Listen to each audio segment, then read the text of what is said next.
ये बाजार है जी, मार्केट है सारी। ये गेट का एंट्रेंस है।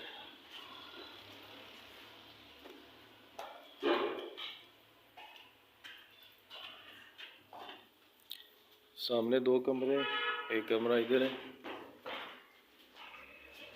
ये बाहर से रास्ता जा रहा है, ओपन खिड़की है, सीलिंग का काम हुआ है।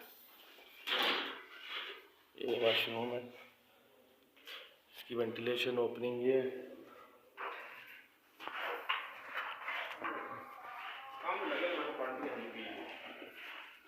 ये एक कमरा है।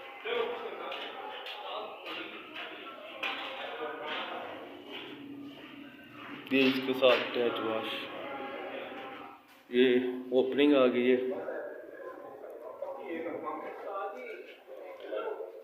ये किचन आ गई।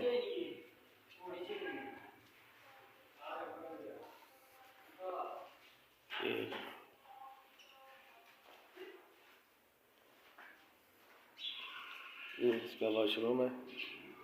ये पूरा इसका जो है ना टीवी लॉन है। ये बाहर से रास्ता जा रहा है सीढ़ियों का, ये ऊपर सीढ़ियाँ आ गई। माशाल्लाह बड़ा खूबसूरत घर बना हुआ है।